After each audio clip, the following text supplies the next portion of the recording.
भारतीय परंपरेत देवांचे रूप अनेक आहेत. या विविधतेच भारतीय संस्कृतीची खरी ओळख आहे. प्रत्येक देवतेचे रूप वेगळे, कथा वेगळी, त्यांची वेशभूषा वेगळी, त्यांचे वाहन वेगळे आणि आयुधे सुद्धा वेगळी आहेत.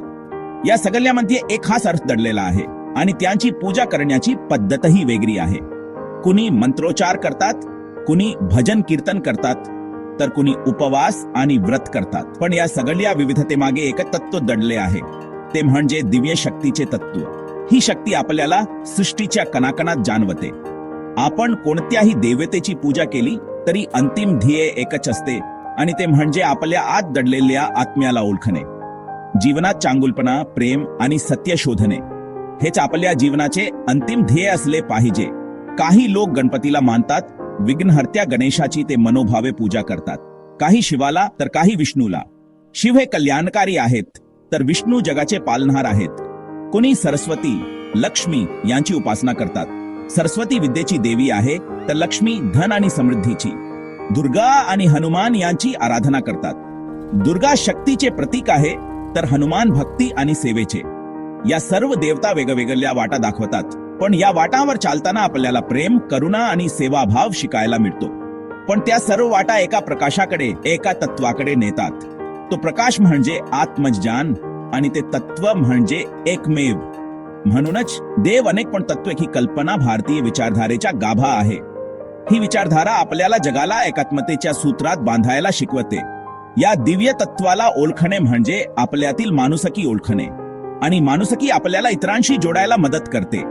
देव कोणताही असो, तो आपल्याला सन्मार्ग, सद्गुण आणि आत्मिक आनंद शिकवतो आणि हेच आपल्या जीवनाचे सार आहे.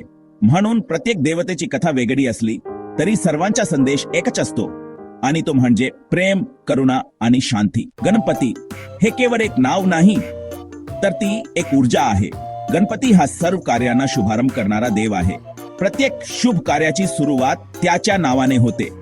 त्याला विघ्नहर्ता म्हणतात कारण तो आपल्या भक्तांचे सर्व अडथळे दूर करतो. त्याच्या आराधनेने जीवनातील संकटे कमी होतात असा भक्तांचा विश्वास आहे. गणपतीच्या जन्माची कथा खूपच मनोरंजक आहे. पार्वती मातेने आपल्या दिव्य शक्तीने मातीपासून गणपतीची मूर्ती बनवली आणि त्याला प्राण दिला. एकदा क्रोधाविष्ट शंकराने त्याचे डोके उडवले. ही कथा आपल्याला नियतीची आठवण करून देते. पण नंतर शंकरानीचे त्यावर हत्तीचे डोके लावले आणि त्याला जीवनदान दिले. म्हणूनच्या गणपतीचे रूप आपल्याला नेहमीचे वेगळे आणि खास वाटते. गणपतीचे मोठे कान, लहान डोळे आणि मोठे पोट हे केवळ शारीरिक वैशिष्ट्ये नाहीत तर ते खूप अर्थपूर्ण आहेत. हे आपल्याला जीवनातील अनेक रहस्य शिकवतात. त्याचे मोठे कान दर्शवतात की तो मोठ्या मनाने सर्वांचे ऐकतो आणि आपल्या भक्तांच्या प्रार्थना तो लक्षपूर्वक ऐकतो. त्याचे लहान डोळे आपल्याला शिकवतात की प्रत्येक गोष्टीकडे बारकाईने पहा आणि जीवनातील सत्य समजून घ्या. आणि त्याचे मोठे पोट हे सहनशीलतेचे प्रतीक आहे, जे आपल्याला शिकवते की जीवनातील सर्व काही शांतपणे सामावून घ्या. त्याच्या एका हातात नेहमी मोदक असतो जो त्याला अत्यंत प्रिय आहे. मोदक हा गोडवा आणि आनंदाचे प्रतीक आहे. हे आपल्याला जीवनात सकारात्मक राहण्याची प्रेरणा देतो. गणपती आपल्याला शिकवतो की ज्ञान हे सर्वात मोठे शस्त्र आहे आणि त्याद्वारे आपण कोणतीही परिस्थिती हाताळू शकतो. म्हणून कोणतेही काम सुरू करताना त्याची आठवण करा आणि आपल्या कार्यात यश मिळवा. जीवनात कितीही अडचणी आल्या तरी धैर्याने आणि बुद्धीने त्यावर मात करा. हाच गणपतीचा संदेश आहे. गणपती हा साधेपणा, प्रसन्नता आणि समजूतदारपणाचे दैवत आहे, ज्यामुळे आपले जीवन सुखमय होते. शिवशंकर हे केवळ एक नाव नाही तर ते एक विचार आहे, एक जीवनशैली आहे. ते अनादी आहेत, अनंत आहेत आणि या सृष्टीच्या कणाकणात वास करतात. ते कधी तांडव नृत्य करतात, ज्यात लय आहे, गती आहे आणि सृजनाची ऊर्जा आहे. हे नृत्य विनाश आणि निर्मिती या दोहोंचे प्रतीक आहे. तर कधी ते हिमालय पर्वतावर ध्यानस्थ बसतात, एकांतात रमून आपल्या आत्म्याशी संवाद साधतात. त्यांचे ध्यान हे जगाला शांती आणि संयम शिकवते. त्यांच्या गड्यात नाग आहे, जो भीती आणि मृत्यूवर विजय मिरवण्याचे प्रतीक आहे. हा नाग आपल्याला आठवण करून देतो की जीवन आणि मृत्यू हे एकाच नाण्याच्या दोन बाजू आहेत. डोक्यावर गंगा वाहते, जी पवित्रतेचे आणि ज्ञानाचे प्रतीक आहे. गंगा म्हणजे जीवनातील अडथळ्यांना पार करण्याची क्षमता आणि शरीरावर भस्म लावलेले असते, जे वैराग्याचे आणि नश्वरतेचे प्रतीक आहे. भस्म आपल्याला भौतिक जगाच्या क्षणभंगुरतेची जाणीव करून देते. शिवाची त्रिनेत्र म्हणजे तिसरे डोळे हे केवळ एक नेत्र नाही, तर ते अंतर्दृष्टी आहे, सत्य पाहण्याची क्षमता आहे, जे ज्ञान आणि सत्याचे प्रतीक आहे. हे आपल्याला आपल्या आत दडलेल्या ज्ञानाचा शोध घेण्यास प्रवृत्त करते. शिवाचे रूप रौद्र असले तरी ते दुर्जनांचा नाश करण्यासाठी आहे, भक्तांचे रक्षण करण्यासाठी आहे, तरी ते करुणामय आहेत. त्यांच्या हृदयात प्रेम आणि दया आहे, जी त्यांच्या भक्तांना नेहमी सुरक्षित ठेवते. ते गरीब, साधू आणि सर्वांना जवळ घेतात, कारण त्यांच्या दृष्टीने सर्व समान आहेत. त्यांच्यासाठी कोणताही भेदभाव नाही. त्यांच्या नंदी बैल हे शक्ती आणि धैर्याचे प्रतीक आहे, जो नेहमी शिवाच्या सोबत असतो. डमरू हे ध्वनी आणि निर्मितीचे प्रतीक आहे, ज्यातून सृष्टीचा नाद निर्माण होतो. आणि त्रिशूल हे त्यांच्या शक्तीचे चिन्ह आहे, जे भूत, वर्तमान आणि भविष्य या तिन्ही कारांवर नियंत्रण ठेवते. पार्वती त्यांची पत्नी आहे, जी शक्ती आणि प्रेमाचे प्रतीक आहे. त्यांच्यातील अतूट बंधन हे आदर्श दाम्पत्याचे उदाहरण आहे. आणि गणपती हे बुद्धी आणि समृद्धीचे प्रतीक आहेत, जे विघ्नांचे निवारण करतात. व कार्तिकेय त्यांचे पुत्र आहेत, जे शौर्य आणि नेतृत्वाचे प्रतीक आहेत. शिव आपल्याला शिकवतात की जीवनात संतुलन किती महत्वाचे आहे. राग आणि शांती दोन्ही जीवनाचा भाग आहेत, त्यामुळे दोन्हीचा स्वीकार करायला हवा. त्यांनी विष पिऊन सृष्टीचे रक्षण केले, हे निस्वार्थ सेवेचे उत्तम उदाहरण आहे. त्यामुळे संकटातही धैर्य आणि सहनशीलता ठेवावी, कारण हीच आपल्याला तारून नेते. शिव हे त्याग, करुणा आणि साधेपणाचे प्रतीक आहेत. ते आपल्याला शिकवतात की खरा आनंद साधेपणात आहे, दिखाव्यात नाही. विष्णू हे सृष्टीचे पालन करणारे आहेत. ते सर्व जगाचा सांभार करतात. विष्णूने वेगवेगळ्या वेरी वेगवेगळे अवतार घेतले, जसे मत्स्य, कूर्म, वराह, नरसिंह, राम, कृष्ण आणि बुद्ध. प्रत्येक वेळी त्यांनी संकटांवर मात केली आणि धर्माची स्थापना केली. त्यांचे वाहन गरुड आहे आणि त्यांच्या हातात शंख, चक्र, गदा आणि पद्म असतात. विष्णूची पत्नी लक्ष्मी आहे, जी समृद्धीचे प्रतीक आहे. विष्णूच्या अवतारक थांबून आपल्याला सत्कर्म, सत्य आणि कर्तव्य शिकायला मिळते. विष्णू आपल्याला सांगतात की संकटे आली तरी धर्म आणि सत्य सोडू नका.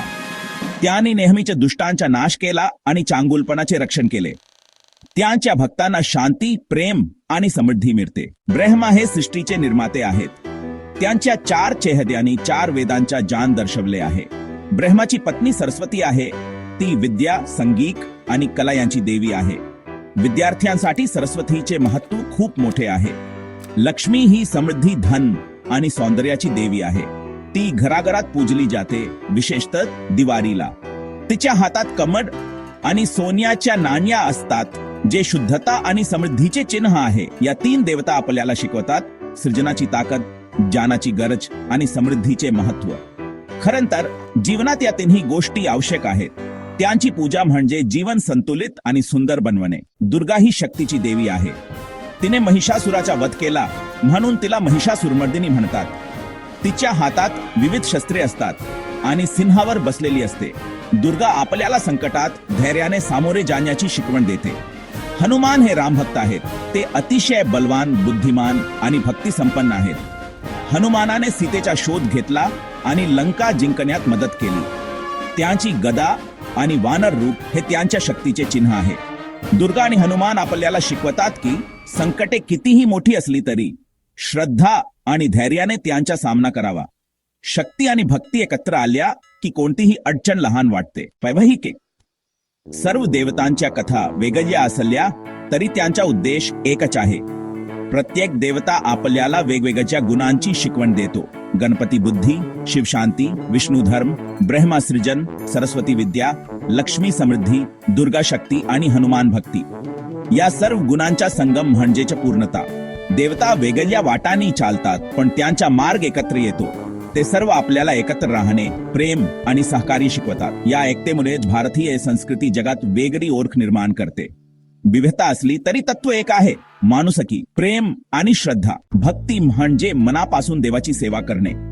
श्रद्धा म्हणजे देवावर आणि स्वतःवर विश्वास ठेवणे. देव कोणताही असो, त्याची पूजा मनापासून केली तर तो आपल्याला मार्ग दाखवतो. भक्तीमध्ये आपल्याला शांती, आनंद आणि समाधान मिळते. देवाकडे मागणी केली की तो नेहमी मदतीला येतो. भक्ती ही कोणत्याही जाती, धर्म किंवा भाषेची सीमा ओलांडते. श्रद्धा आणि भक्तीमुळे माणूस मोठा होतो, संकटे आली तरी मनोबल टिकून राहते. म्हणून भक्तीचे महत्व जीवनात खूप मोठे आहे. शेवटी हे लक्षात ठेवावे, देव अनेक आहेत पण तत्व एकच आहे. प्रत्येक देवतेच्या कथेतून आपल्याला वेगवेगळे धडे मिळतात, पण सर्वांचा संदेश एकच आहे, चांगुलपणा, प्रेम आणि सत्य. आपण कोणत्याही देवतेची पूजा केली तरी अंतिम ध्येय एकच असते, आत्मिक शांती आणि आनंद. भक्ती आणि श्रद्धा हेच खरे साधन आहे. देव कोणताही असो, तो आपल्या अंतःकरणात आहे.